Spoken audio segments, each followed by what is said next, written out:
my name is Palma Accardi, and you are watching Tidal Flooding Talk. We are brought to you by the New Jersey Coastal Coalition and filmed live every Sunday night here at the Irish Pub in Atlantic City. I'm meteorologist Dan Skeldon. Thanks for tuning in. A little early tonight. Instead of 7 p.m., it's a 4 p.m. show for a couple of reasons. And this proves to you that love trumps my Patriots, because it's my wife and I's 5-year anniversary. So we're having a romantic dinner and night in Atlantic City. So we wanted to do it early. So number one, she is here having a little pregame drink. So I want to thank you for adjusting your schedule to come in early. You're gonna have Sunday night off then. Yeah, Paint the town. I already have plans with my nephew. We're Nice. going to be doing some crafting. Well, congratulations to you and Amanda. Thank you. And, yeah, so we're pushing the show early just this week. Also, it conflicts with my Patriots game, which is on right now. So it shows you, number one, love my wife and anniversary. Number two, love Tidal Flooding Talk. So all that's trumping my Patriots. I may or may not have it up on my computer here to keep an eye on it, so I'm going to get a little distracted. But this is obviously just a show with Palma and myself.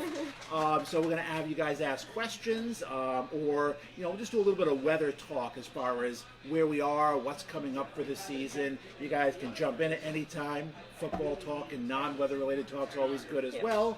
And appreciate you guys joining us. As always, we're brought to you by, like you said, the New Jersey Coastal Coalition. Here every Sunday night, normally 7 p.m. It's a 4 p.m. show this week.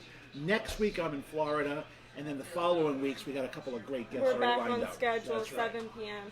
Right, and before we do get started, and since we did have a pretty interesting thunderstorm last night, Yes, we the did. Coalition would like to remind everyone to prepare for a storm before it happens. Secure and clean your gutters, trim tree branches, repair window caulk, loose shingles and siding to reduce damage to your home and, of course, your fellow neighborhood. Did that storm wake you up last night? It did. It woke me up, and it reminded me how much I want to get rid of this big old tree that I have right next to my bedroom window. Yep. So I think that's on my to-do list.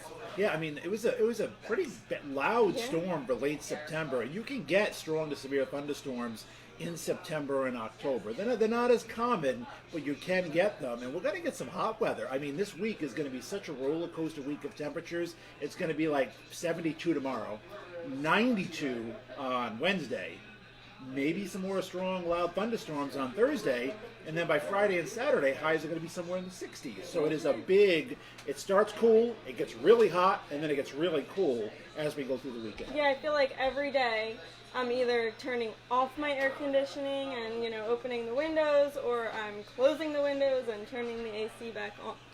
But I do also want to give a shout out to Joe Martucci, the meteorologist for the Press of Atlantic City, because as soon as I heard the thunder, I went onto his page and he said, thunderstorm should last about a half hour, and that's exactly what happened. And Joe's a great guy. I'll give a shout out to him too. A lot of love for Joe Martucci. Number one, he's going to be a guest coming up on October 20th. Okay. So he's a guest, about 3 weeks out. He's been a guest several times, always a great guest and well received. And so we're going to be talking hurricanes, maybe a little bit of upcoming winter weather with him on October 20th. Also, I was at a conference at the National Weather Service with Joe Martucci as well. He was actually a panel discussion presenter about was forecasting. Was that a first time for him? That was the first time I've seen him do a panel up at the National Weather Service, and he was well received, and of course he's very well spoken. So shout out to Joe, and we look forward to having him on a future episode. Now, we are going to be accepting questions by Facebook. We'll be checking to see, so if you have any questions, please, comment in the comments. And also, I guess I'll start by asking you some questions, Dan. So, like I was saying before, the weather keeps going from in the 60s to the 80s. When do you think we'll finally be past summer weather and into fall weather? It's a good question, because like you said, right now, it's kind of up and down, opening windows, closing windows, AC on. Some people, almost heat on at night occasionally, and, if you go into the 40s and 50s. So late September into early November, it's that time where a little summer wants to hang on. You're still in hurricane season. We still got hurricanes out there. And obviously Sandy happened late October. So we can't let our guard down there. You can still get thunderstorms, but you usually start to see fall try to take over as well. So as far as when can we rule out 90-degree heat, usually after the first 10 days of October. Okay. Well, right? I'm patiently waiting because fall is my absolute favorite. Pumpkin spice lover too? No, actually. No, not pumpkin spice, No. but cool, Everything crisp, else. Yeah. everything else, apples and, Yeah. Mm-hmm. and all that stuff. So 90-degree heat first week of October. Hurricanes usually, I would say first week of October. Usually it's like for us, hurricane season runs June 1st to November 30th. Now, we're not usually going to get something on June 1st. We're not going to get something on November 30th. But for us in South Jersey, a reasonable window is July, August, September, October. Okay. And really the middle of that is like August 15th to like October 10th is where we get most of our storms. Can't rule out something in late October. Sandy taught us that. We got a hurricane out there now. It's way, way out there. Lorenzo. We're up to the L storm this year. Still not going to get my name, but no, Palma's not on there. We need a lot to happen for Palma to get on there, I think. But we're up to the L storm, so Lorenzo, but it is way, way out in the Atlantic Ocean, and it's moving away. In fact, it's going to hit England, that's the United Kingdom, as a ocean storm, not as a hurricane. So it's moving away from the United States. It might hit the Azore Islands. That's the only game in town right now. So Lorenzo's way out there. We're pretty quiet. We don't want to let our guard down. In October, though, it's usually more like the islands, like Dominican Republic and Jamaica and Puerto Rico and Cuba, sometimes Florida, that can get the bigger storms. Storms coming up the East Coast in October, tougher to come. Is that because of the temperature change? It's because of the temperature change, and it's because of the jet stream. The jet stream comes down from Canada, and usually when hurricanes think about coming up the coast, they get swept out to sea. Not always. Sandy came up the coast about 4 years ago. Joaquin wanted to come up the coast and ended up getting swept out to sea. But, I mean, if the jet stream's up in Canada, storms can sneak up. But usually the jet stream's coming down, and it forces storms out to sea. But early October, we still can't let our guard down in terms of hurricanes.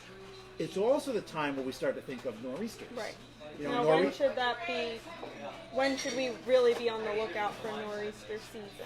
The core of it is usually like later November, December, January, February, March. That's the worst time. April and to Mother's Day, you get a rare one. In October, you get a rare one. We've had some Halloween nor'easters. We've had the perfect storm back in 1991. Were you around in 1991? No, you were not. All right. I was trick-or-treating in New England in 1991, and the perfect storm is kind of it is a combination of a hurricane, because it's still hurricane season, combining with a nor'easter, and you actually got a combined perfect storm to form. So it shows you can have both sometimes occur at once. And that was 1991. That was a bad storm for tidal flooding in New Jersey. We were trick-or-treating in like 70-mile-an-hour winds and rain in New England. So you can get nor'easters in October. Usually it's more November or December where they start. But when we have our guests on, we talk all the time. It's a year-round threat. Right. You know, it's the nor'easter season ends, hurricane season begins, and there is a little overlap sometimes in the fall where you can still get a hurricane in October and you can still get a nor'easter in October. In fact, October is probably the most likely month for either. Right. Usually you don't get either. But you could get either one in October. Now, was it last year that we had like 4 nor'easters in a row in March, I think? Or was it the year before? Last year we had a bad nor'easter early on in the season. I want to say remember- October last year. Well, maybe it was the year before because I remember there was flooding like every single week. Yes. At least for like 1 or 2 days in a row, every single week, 4 weeks in a row. That was 2 Marches ago, I think, and March is a month known for nor'easters and sometimes powerful nor'easters. And yeah, we had so many high tide cycles in a row of tidal flooding. So Marches can be problematic. Last year was an easy year for nor'easters. We had one bad one. I want to say it was mid to late October. And then after that, the rest of the winter was pretty easy.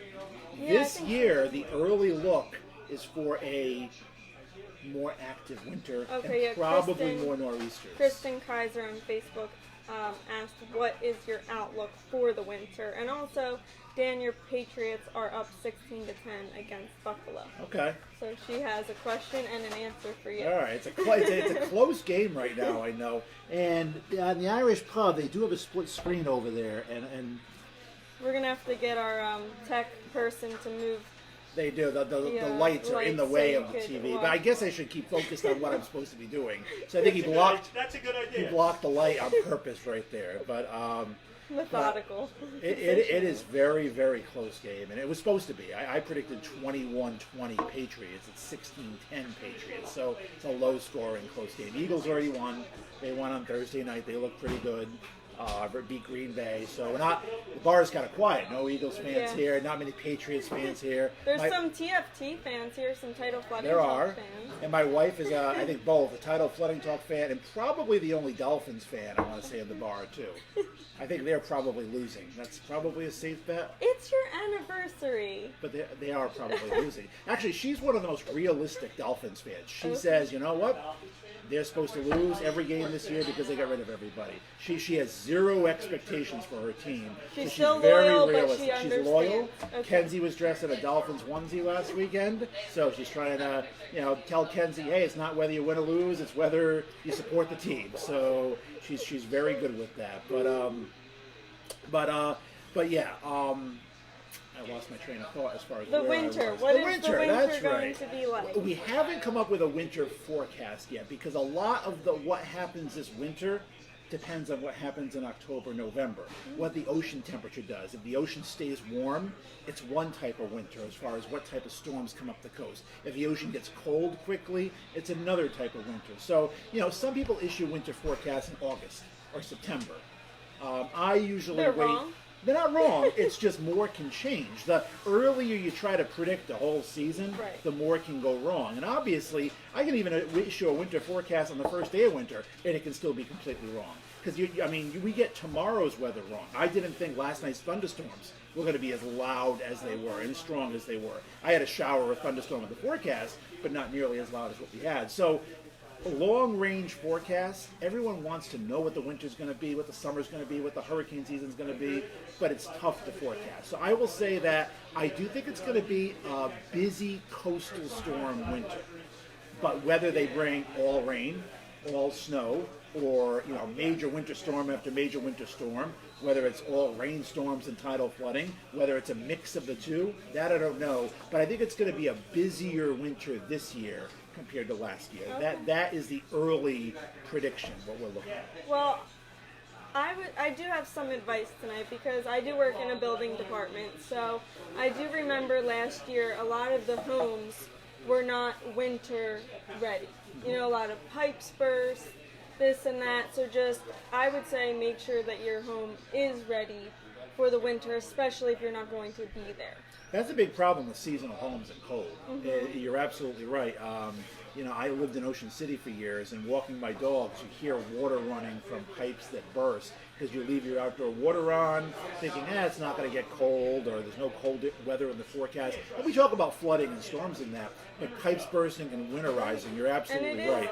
It's We a do problem. say that, flooding is the most costly damage to someone's home. Well, if a pipe bursts and your house gets, flooded with water in a whole different way, it's still going to be costly Yep. to, It's a different type of fixes flooding. exactly. It's not So- quite tidal flooding, So, but yeah, it is a exactly. type of flooding. So, you want to have your storm ready year round. And something, a more immediate concern is when nor'easters come up in October, November. If you get an early season nor'easter and you still have, say, your patio furniture, your umbrellas, your lawn chair, like resin chairs and that, on your decks, let's say you don't take them in until November, December, you get an October nor'easter, that can easily blow around as well. So you want to, we say winterize your home. I guess maybe I'm going to make up a word here. You want to seasonalize your home. Oh, I like that. That's Trademark. the word of the day. Seasonalize your home. So be prepared for flooding in that. Be prepared for winterizing, cold weather. Be prepared for winds. Sometimes a thunderstorm like last night can have strong winds, can blow stuff around, and it can lead to broken windows or just broken furniture or furniture that ends up down the street. So that's something you want to be on the lookout for. And it does cost a whole lot less to prepare, even if you do have to hire someone to, get your home ready. It costs a whole lot less to do that rather than fix it after the fact. Yes, what is it? Like, I'm not making up this one. The ounce of prevention worth a pound of cure. I think that Right. kind of applies, where you spend the money and spend the effort early and save you heartache later. So if it is an active winter, we haven't had an active winter for a couple of years. We had the blizzard a couple of years ago, but we haven't had like a bad winter with nor'easter after nor'easter and major winter storms. Not saying that this is going to be the winter, but you never know. Like back in 2009 and 2010, when we had blizzard on December 2009, blizzard on February 2010, blizzard on December 2010, 3 blizzards in just over a year. That's very unusual, but you can get in a cycle where you have multiple coastal storms in one winter. So that's something you got to be prepared for as well. So hurricane season, we are past the halfway point. We are another couple of weeks, and I want to say we can not let our guard down totally, but breathe a sigh of relief. All right, we made it past the worst part of hurricane season, but we do have to start preparing for nor'easter season. In addition to Joe Martucci coming up, he's on October 20th. Remember, next week we're off because I am in Florida. I love the fall weather, but I'm following the heat to Florida because my wife and I made an arrangement. I like the mountains, so back in August we went to the mountains. She likes the beach, so in October we go to the beach for her. But in between, so next week, no show. October 12th, we have a first-time guest on here, Jonathan Carr, who's a weather... he runs Weather NJ on Facebook, which a lot of you may follow. Very popular site, 200 and, I don't want to shortchange him, let's say, 225 to 250,000 followers. So he's very well respected in the social media community. I've worked with him on some projects before and had him on conference panels and that. So he's going to offer some insight as far as weather forecasting goes and just how we use social media. Probably he'll be an expert on that. So he's up here on October 13th, that Sunday. So we got Jonathan Carr, and then who just had a baby as well. So congratulations to Jonathan. And then we got Joe Martucci coming up. Okay, I will prepare myself for lots of meteorology in my forecast. So you said that last year wasn't so much of an active winter. Where do you draw the line between an active winter and an inactive winter? Is there a certain amount of snowstorms? Very good question. It depends on the person. Some people define a severity of a winter on how much snow we get. Okay. Some people who live along the shore, how many rounds of tidal flooding, how many coastal storms are there going to be? Other people, how many Arctic outbreaks are we going to have? So I think those are the 3 main ways of determining a severity of a winter. Last winter we didn't have tons and tons of cold. We didn't have any really huge winter storms, and outside of that October nor'easter, we didn't have many major nor'easters. So if we're rating last winter, everyone would rate things differently. I mean, if your house, gets flooded out, obviously it's a horrible winter. But I would say last winter is like maybe a 2 or 3 out of 10 as far as severity, with 10 being the worst. Jonas winter, that was a 9 or 10. We had a bunch of pipe freezing winters, 2013, 2014, 2017. Those are bad winters. Last one wasn't bad. This one I think is going to be a little worse. Right, I agree. And I live on the mainland, but I work on the island, so I guess I sort of use both. Some of those, if it's flooding, that would affect me. However, it's mostly, do I have to get up early and, wipe all the snow off of my car and clear a path Absolutely. to get to work. But all right, for the Patriots fans, Patriots win 16-10. Oh. All right. Well, our executive director, again. who is possibly going to be a guest today, but my cell phone battery was going to run down if he was a guest because he was a little long-winded. He's an Eagles fan. His Eagles won on Thursday. So it's a good day. So it's a good day. Good day. And maybe the Dolphins came back and won. Did the Dolphins come back and win? No. All right. Well, 2 out of 3 ain't bad. So again, we'll be off next weekend, and then we'll have Jonathan Carr, first-time guest. Really excited to have him on. I think he'll provide a lot of social media insight. Right. And then Joe Martucci the following Sunday. So we're kind of locked and loaded in October with some great guests lined up. And I think also my cousin Dan Ponzio will be on in November sometime as well. So there's another one. And we always welcome guest suggestions. We've had Absolutely. politicians on in the past as well.